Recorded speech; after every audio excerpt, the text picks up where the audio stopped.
I've got the answer right here, ladies and gentlemen, to everything that ails you. Now step right up. One who acts like a doctor about his salves and remedies.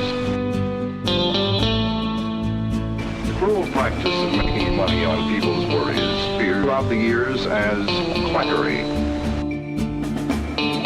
I said cure of backache, nervousness, All right, welcome back, settle in, quackheads, to another episode of Quackery. This is, as always, Dr. Will the Pill, your favorite human being alive, John. Yes. And we're here with our dogs, who are hopefully not going to make too much noise, and there they go. So today, we are drinking, and we are talking about Trepanation. So I'm going to get into what exactly that means. I don't want to spoil it off the bat, but we are drinking Skull Splitter, and I want to let Steven from Greens explain it, but I just had a sip and it's delicious. Yeah, it is actually really delicious. It could be one of my new favorite beers. Here we go. Here we are with Steven from Greens again to tell us about another beer. All right, so this is a classic, and we'd actually been out of stock. We haven't been able to get this beer in years, and it probably about 3-4 months ago it came back in stock. So it's called Skull Splitter. It's made by Orkney Brewing, which are, I think they're in Scotland. And so basically 8.5%. This is a Scotch ale. The easiest way to describe a Scotch ale is it's sort of a malty, slightly sweeter, strong ale with just a lot of really nice sweetness and roast to it. Sort of similar to a Doppelbock, even though Doppelbocks are lagers and Scotch ales are ales, which is kind of interesting how those kind of play off of each other. And contrary to popular belief, Scotch ales don't always have smoked malt in them. They used to, but it should be pretty minimal. I don't like smoky beers at all. Mm-hmm. So this is just like a big, strong, malty ale, basically. So at 8.5% is actually on the high side for a Scotch ale, and that's probably where they gave it that. Why they gave it that name. I see. And what is it? Quayloo? Quoyloo.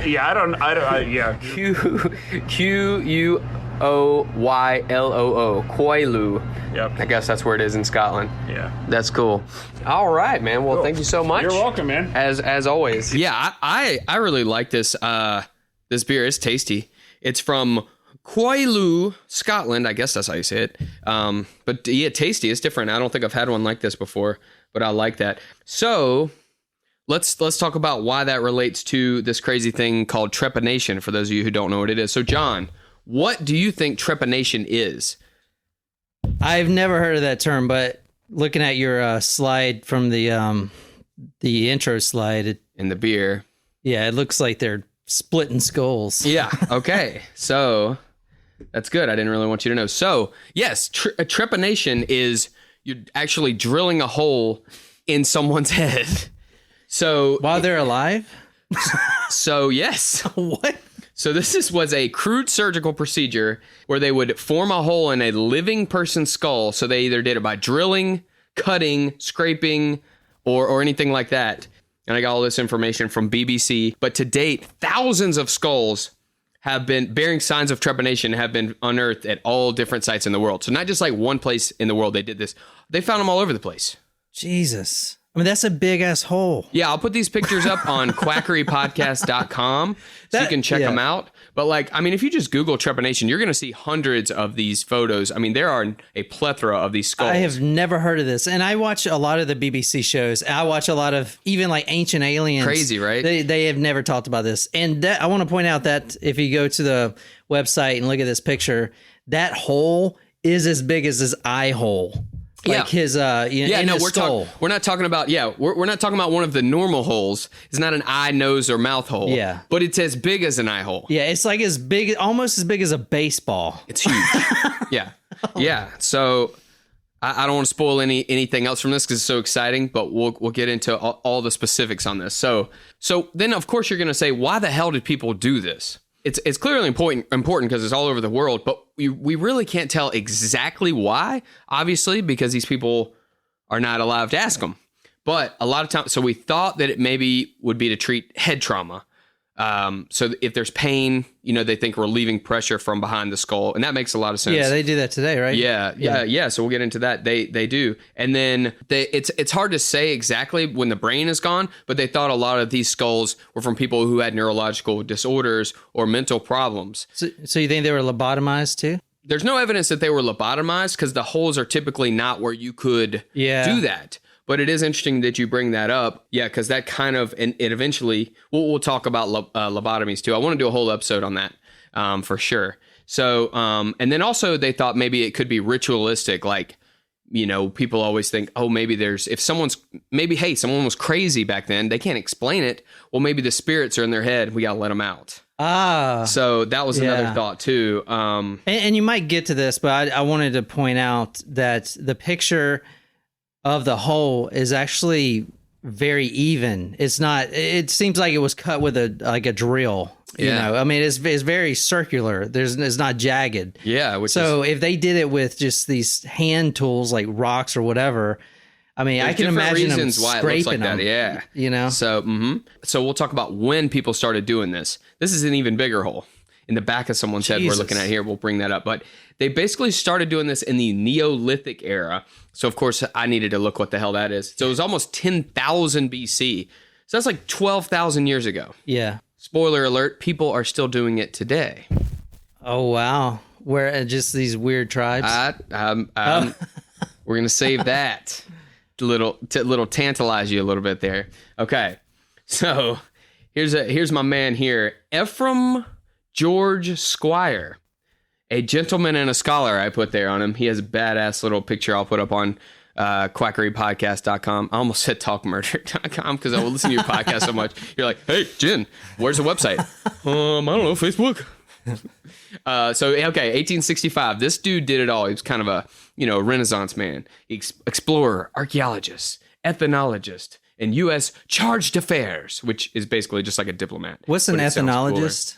I guess he just researches different ethnicities. Oh, yeah, okay. I assume that's what that is. So he goes down. So my man Ephraim, he goes down to Peru, a diplomatic mission to meet this lady. All right, so Senora Zentino. She's kind of, we probably have listeners like this. She likes a little bit of, probably some of your listeners on Talk Murder. Yeah. They like the macabre. They like weird oddities, which who doesn't? It's fascinating stuff. So she was a person who liked all that kind of stuff. She collected it. She was rich. She kind of, it's almost like you would think of as like a female James Bond villain. Yeah. But sexy. Oh, yeah. And keeps all this stuff. So she anyway. sounds sexy, too. Yeah, I know. Senora Zentino. So Ephraim heads down there, and, I like to think that he, kind of like wooed her? An Indiana Jones type, maybe. Yeah. But anyway, he stole her, she had a trepanned skull, and he stole it. He's a handsome looking guy. I like to think, oh yeah, man, he's got a nice beard, like a hipster with the bathrobe on is what the picture looks like, but nice, So anyway, she had a skull, and he was like very fascinated with it, so he steals it. And I like to think maybe, like it was on a pedestal and he had to switch it out with a bag of sand really fast. Before the giant rock rolls down before he gets smashed, So he was of the mind, and this was a new thought, because people hadn't put any pieces together about these skulls. They were just kind of a curiosity. And he was thinking that he thought it was a deliberate surgical procedure, which most people thought if they found any of these, like it was done after the person died, just like experimenting on a skull or drilling a hole in it. So like it's fun. So he took it back to New York, the New York Academy of Medicine, and they said, this is ridiculous. This is ridiculous. It's just some skull that some crazy, sexy Peruvian woman has. You stole it after you had sex with her. Mm-hmm. Let's just forget about you even came here, Ephraim. We respect you. Yeah. We don't want to laugh you out of here. So he goes to Paris. In Paris, he meets my man, Paul Broca, which sounds... Oh, you know who this guy is? No, but I have a Carl Sagan book called Broca's Brain. Mm-hmm. I wonder if that's the same guy. Okay, I've never read that one. Paul Broca is big time. He is. There's a lot of stuff about the brain with him. I'll tell you about that in a second. He was famous already. Professor Broca and Ephraim got together, and they determined that they were successfully performing trepanation. Now, what they mean by successfully performing it is they did it while the people were alive and didn't always kill them. Didn't always kill him. The success rates varied, and we'll get into that. So then, after basically met with Paul Broca, all across the world, people were like, oh, yeah, we have some skulls here that we found that had the holes in them. We just didn't really, tell anyone. So it kind of like the whole world started being like, oh, yeah, this shit's everywhere. Like, I guess when someone says, oh, this is cool. And then everyone's like, oh, well, I had one in my backyard. I didn't even know it was cool. So they thought it was from trauma. Like, someone got like a hole punch in their head from like, a post or some shit like that. Yeah. But this was for, and the reason why they knew they lived, because you can look at the edge of the hole and your skull will start to heal and close back up. That's why it's so smooth. Oh, okay. So it may not have been as smooth. Oh, wow. When they first did it. Now, some of them work, and we'll talk about the different instruments they use to do this. But let's talk about Paul Broca for a second. So he came up with the Broca's area, and they still study this in med school today. It's in the third frontal convolution. So I guess you just have to think about convolutions like as little, how brains are all wrinkly. Yeah. So it's a wrinkle. So basically, anyway, the only thing you got to know is it has to do with speech. So he found the area for speech, and they found that out. Like if it's damaged, someone can understand everything that's going on, and they know how to speak. They just can't. They're cut off from the area of their brain that allows them to speak. And it's called I think Broca's aphasia, like the aphasia, you can't talk. So yeah, I was interested. I had to see how the hell he figured that out. Well, just people who had gotten brain injuries and couldn't talk. Yeah. He just opened up, after they died, he looked in there and he saw there was injuries to that area, and that's how he theorized it out. That's pretty neat. Yeah, that is pretty really neat, dude. Yeah. So there's a lot of stuff with the brain that Paul Broca is credited with. Okay, so what's the earliest evidence that we broke down to?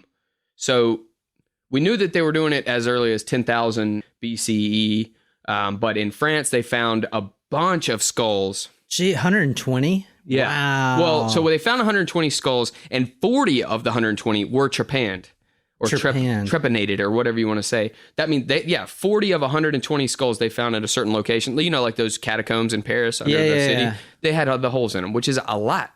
It's a shitload. That's a lot. Yeah, that's crazy. So it wasn't just one tribe. This was like and not even just like epidemic. The one like village crazy. Yeah, that's the one thing I was thinking about. Like, it would make sense if let's say each village had like one or two people who are crazy. Let's try to put a hole in their head, see if it fixes. Like back then. That it makes actually sense, because they tried something. At least they're like, something's wrong with, and I think it's interesting, they figured out something was wrong with their head. So I think maybe it's like maybe they had migraines. Yeah, and like they felt like migraine was pressure, and so they opened up their skull. So I've thought a lot about consciousness before. That's like my thing. I'm trying to always figure out what it is, and I read this book that says. It basically goes into the fact that where religions come from, people hearing God's voice and stuff like that. Well, in the modern humans, before our brain was as developed, you know how the brain is split between the right and left hemisphere. Well, in the older Neanderthals and humans like that, those brains weren't really connected very well. So it was literally like someone was talking in your head. To the other side. To the other side. And you could hear it. And that's why they think that, people heard God. But it was just really voices in their own head. So I'm wondering if that's why they were doing this, trying to get voices out of their head. Yeah, that's actually a cool theory. Yeah, back to the catacombs in France. So they found all these. They showed signs of skull structure healing, which means that after they made the hole, they could tell it would heal, because you can tell the bone there is younger than the other bone because it was later. Oh yeah. And they also found a cow skull with a hole in it. I guess there was trauma so that's what this picture is. Well, maybe they were testing it out on the cow. They could have been, yeah. And you could tell, you can even see sort of I'll put this on quackerypodcast.com. You can tell, like if you look at the hole, you can see where it starts to like come back in. That has got to be extremely painful, because I don't think they had anesthesia back then. I mean, I don't think bones have nerve endings though. Yeah, but you still got to cut into. You got to get past the skin. Yeah, it's pretty thin there. I'd be interested to. I don't know if I want to know. What do they cut it with? I guess like a sharp rock. Yeah, they would scrape them, or we'll get into that. Anyway, so they found over 1,500 skulls from the Neolithic period, which is in between is a part of the Stone Age, the later part of the Stone Age. So that's 5 to 10% of all Stone Age skulls have a trepan hole in them. 10%? Isn't that crazy? Well, maybe we're missing something here, man. Like maybe we should bring this back. I mean, because it does I love that you relieve. say that. I love that you say that. Yeah, it does kind of relieve the pressure if you think about it. Love it. You're just feeding into the episode part 2. Spoiler alert. This is part 1. Oh shit. Yeah. Machu Picchu and the Incas and all that. So they were pretty advanced and they're pretty cool civilization. So that's in Mesoamerica, which is like lower Central America. That's where they're from. So they started looking at the skulls from there. There are a lot of them, but they kind of wanted to say, okay, let's look at skulls from these different parts of the world and see kind of what the survival rate is based on the skulls we have. Because there's so many of them now, we can kind of do that kind of thing. Well, they did a study. David Kushner, not related to Jared Kushner, as far as we know. You know who that is? No. Oh, this is Trump's son-in-law. Oh, I don't married. I don't watch the news. I saw you had a Yang sticker on. That was the. He's out. He's out. He dropped out. Yeah, he was going to give everyone $1,000 a month. I mean, why would you not want that guy? So there was a group of people who made a study. From it was David Kushner from Miami, John Verano from Tulane, and Ann Tittelbaum from Arizona at Phoenix. Now this is not University of Phoenix. Damn it! Not John's alma mater, but same thing. Yeah, I'm pretty sure. Yeah, I mean, so they examined 69 skulls from Peru from 400 BC to 200 BC. Moral of the story is, Kushner said the outcomes were amazing. So basically the way that they did this, they found out more people survived than anywhere else where they did this in ancient times, at least. And even better than the results we saw in the Civil War. But I mean, that is battlefield medicine. So it's like if someone gets head trauma and you're going to drill a hole in their head, they may have been going to die anyway. So it's hard to say, but like the results were better than the Civil War, which was the 1860s. I wonder if that has anything to do with being at a higher altitude. I don't know. That's a good, interesting thought. But they said it was up to 75 to 83% of Incas who were trepanned survived. What's up, quackheads? Will the Pill here. I just want to take a hot minute to tell you guys about this week's sponsor. It's Podcorn, like popcorn, but with pod. Podcorn is the best. I'd say it's like the future of like podcasting, advertising. So it connects podcasters like me and John to advertisers. They basically, people want to get their word out on podcasts. So there's no middlemen. Podcorn just connects us. It's easy. There's no contracts, and we love it. So Talk Murder to Me, also on the TacoCast network. Nicole from there was like, hey, Will, sign up for Podcorn. It's easy. Like, we're getting paid already. So I was like, well, we don't have, we're new. I don't think we're going to get anyone, but I went on there, signed up, boom. Podcorn itself sponsored us. So that's how easy it is. It's so easy, so cool. The dashboard connects you. You can see what jobs you have going on for this month, all your slots, connecting the podcaster to advertising. They give us workrooms. It's so easy. We love it. So this week's episode is sponsored by Podcorn. I want to point out one thing. I think it's very interesting that you have the Incas here that are in Central America, and I believe the other ones that you showed were in Europe. So it's like they're all sides of the world are doing the same thing. Oh yeah, even though they have no contact. They don't have any contact. They don't have the same language or anything. So the aliens must have shown them how to do it, right? Yes. They're also building pyramids that are all kind of similar too, right? So they came from the aliens. Okay, never mind. I had a theory, but what's the theory? I want to hear it. All right, here's the theory. All right. If you look at a Neanderthal skull, it's all elongated. Have you seen those? They're huge. Mm-hmm. The brains were huge back in the day, way bigger than they are now. But the only problem with that is the brain drains everything. I mean, like 20% of the food you need has to feed your brain, right? So as we evolved, the brain got smaller and smaller and smaller. But I wonder if they were poking these holes in each other's head because the brain was just too large. And they were trying to just release the pressure because, it is proven that the brains of our Neanderthal ancestors were larger because if you look at their skulls, they were larger skulls. So maybe they were just trying to relieve the pressure as our brains kept getting smaller and smaller. That's an interesting thought. That's pretty cool. So going back to the Incas, just real fast here, finishing up with them. They thought also that as technology got more metal, that it actually made it the technique worse. Because I mean, you think about a drill, it's probably hard to stop at the exact right point. But if you're just taking like a really sharp rock and scraping, like there's actually some skulls I'll show you later that there's like a square groove pattern where they scraped it out. And so they could stop at the right exact point where the brain is, pop that thing out. So there was less trauma to the brain. So anyway, that's one of the reasons why they thought it was more successful. I mean, why would they do? I don't understand. Yeah. Why? So it's hard to say now. It seems like a lot of the skulls were from people who were healthy, but it's impossible to say 100%. Like we said, it could have been migraines, could have been expanding brains. Yeah, but 10% of people had migraines. I mean, so if you think about 10% of our population now they have, how many people are suffering from mental conditions? Probably at least 10%. You mean I have 10% of people who are having seizures, migraines, people who are just out and out cuckoo. I don't know. I think that's the medical term for it. Shit, we just lost half our listeners. No, I'm just kidding. No, but I mean, you think about it, like if, yeah, instead of keeping, keeping them, they probably thought, hey, put a hole in their head and let the spirits out. It's so hard to tell. It's so long ago, but it's very fascinating. That's why I want to do an episode on it. So it continued though. It continued not just from not just from ancient times, not just from the Stone Ages.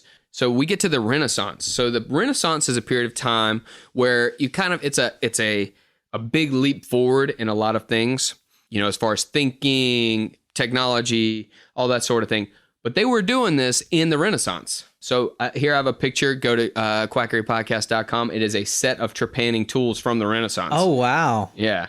So, jeez, look at that. Yeah, that's a shitload of stuff. I think it's also other medical stuff, but there's a lot of scary stuff here. Scraping things, I need drills. that for my pretty office. Awesome, right? Yeah. I know. So Hippocrates and Galen, we talk about them all the time. They're kind of the fathers of modern medicine, but they actually wrote detailed instructions how to do this and why they thought it was good. They thought, for seizures and skull fractures, which, in skull fractures, we'll talk about in just a minute. There is evidence that if there is swelling of your brain under your skull, then it can relieve that pressure. It's not the way that we always do it now. Sometimes we will. There's a pretty high rate of survival. But if you go into pagan graveyards, which would mean before, like the people who didn't believe in one God, like either they lived in lots of gods or no gods or the sun or animals or whatever. That's what they call pagans. You saw lots of them. But then you go to Christian graveyards and they don't have them, which is interesting. That is interesting. Okay. So then we get to the Civil War, which we call the War of Northern Aggression, I believe, around here, right? Yeah. Yeah, I mean, I'm so glad we won that war. Mm-hmm. That's what they teach us down here. Revisionist history, baby.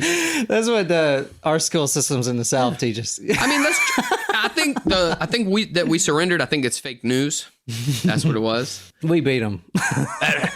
Well, here's what my grandpappy told me. If you look at the numbers, we killed more people percentage-wise than they did. Therefore, that's a W. If you look at that. When Tom Brady completes 70% of his passes and Ben Roethlisberger completes 50, who do you think's going to win the game? Mm-hmm. Okay. Although Tom Brady is a dirty Yankee. Oh, I live with someone that's big Pats fan or also a Yankee goat fan. That's what they call him, goat. It's because he has a hairy goat penis. Probably. I love that now. So it kind of the evolution of the term goat. Oh yeah. He's like maybe an android. He doesn't seem human. Like his interactions with people are kind of robotic. Yeah. But he's definitely probably one of the best quarterbac's, and we get to watch him. He is the best quarterback ever. So, but it's interesting that the evolution of the word goat. So it went from like scapegoat or like he's a goat, like they suck, like blame the loss on them, to greatest of all time. Yeah. Goat. Interesting. That it kind of got a new meaning. So anyway, going back to our boys Kushner and Verano, and they examined the Civil War skulls, and the success rates for Civil War were around 50% of people died. But they also said, like I said earlier, they don't have rifles or cannons or anything like that. They didn't have the same kind of trauma that the Incas could provide. So like if someone gets a cannon shot or like hit in the head with, frying pan. I don't know, worse trauma, more likely crazy. to die. It's also a war. I mean, I would rather not have the cranial surgery. I mean, 50% of the people die. That's what you say. You got to wait till you're woke. Okay. Woke. Learn. Part 2 here. I'm going to open your eyes. So there's also a question on it. Is it called trepanation or trepanation? Like kind of like potato and potato. I think in different parts of the world, they just call it by another thing. Also, some people call trepanation or trepanation like it could be drilling a hole in other part of your body, including, so we do use it today. Let's say you get your toe stepped on or you bash your finger with a hammer. What's going to happen? There's going to be blood underneath your fingernail, right? It's going to turn blue. Yeah. It's going to be disgusting. So what you can actually do is you can poke a hole, drill a hole through your fingernail. That'll be a trepanation or trepanation, and then the blood will come out and, It'll feel better. Yeah, it'll feel better and it won't be blue anymore. Do we still use it today? So yes, if you have a subdermal hematoma, which would be basically brain bruising, if you get they will sometimes relieve the pressure. They won't leave a big ass hole in your head though. They'll put the skull, they'll put it back and then it'll heal. The skull doesn't, if you put a big hole like that, the brain doesn't start to seep out, does it? No, it doesn't. It doesn't seep out. It's just exposed. Like if you get hit in that spot. Could you get like an infection? Fucked up. Yeah, I mean your skin will grow back over it. It's just like a soft spot on your head. So like little kids before their brains complete. So their skulls, there actually is a soft spot on a baby's head before their skull grows and seals up. Yeah. While their brain's growing, it needs so much space because it grows so fast. So that spot is just, you don't want to drop them on their head on that spot. Like it could be catastrophic for the rest of their life. It's kind of like that. So you just have a really exposed brain and it's not a safe procedure. All these trepanations, you think they were adults, correct? They didn't do this as like a ritual child thing. One thing I saw was a whole family had it done. That there was a child. Kind of like circumcision. There was a almost. child, but there was not evidence that the child survived. So I think most of the skulls where they survived were adults, which is pretty messed up, I would say. So it actually kind of, in the 1900s, it went out of fashion and kind of was replaced by the lobotomy. Yeah. And I want to do an episode on that in general. But there's also part 2, Trepanation, the conspiracy. Aliens, right? You better believe it. No way. No. All right. Look at that little duck. We'll tantalize you, and next week you'll have to wait and find out why. There's gonna be a part 2 called the conspiracy on Trepanation. Okay, so here's a duck poking his head through a hole. Cute duck. Pretty adorable. I know. That's one of my favorite pictures of that. I always try to find a duck. Anyway, if this episode quacked y'all up and you wanted to support the crew, head on over to quackerypodcast.com/join and become an official Quackhead. Make sure and hit that subscribe button. Follow us on social media, Facebook, Twitter, Instagram. For some reason recently on Instagram, they blocked me, but I'm back. I'm nastier than ever. I'm the bad boy of Instagram, posting these memes. And as always, keep calm, quack on, and don't drill a hole in your head. That's it.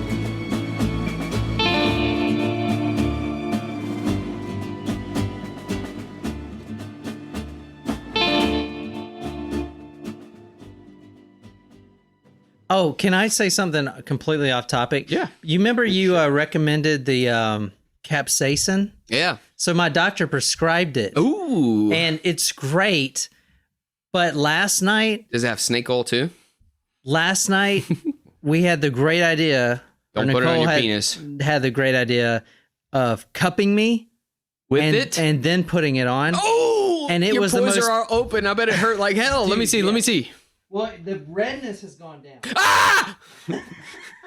You look like a giraffe. Dude, I have never been in so much pain in my life. I seized up and I was like, do something. So she was like frantically looking on. It was so painful. Healthy as a horse. It's like that one guy that we did on that one episode that lived forever and it was slaying all these women. That could be why. Maybe Methuselah was getting laid a lot.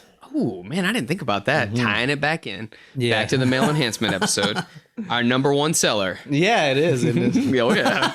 Of course it is. People love dicks. Dude, I was thinking of we should have named the cocaine episode "Cocaine and Cocaine Accessories." I was thinking that way over. Cocaine and cocaine accessories. I sell cocaine and cocaine accessories. God, I love King of the Hill. That's fantastic. This is a pretty personal story. You ever chopped up a lot of peppers and then you think you wash your hands good and then you go take a piss and then your dick is burning? What? No. Is it just me? Yeah. Oops. So now that's good to know that I just would need to, pound away with some dish soap. That'll relieve the pressure. That's ridiculous, dude.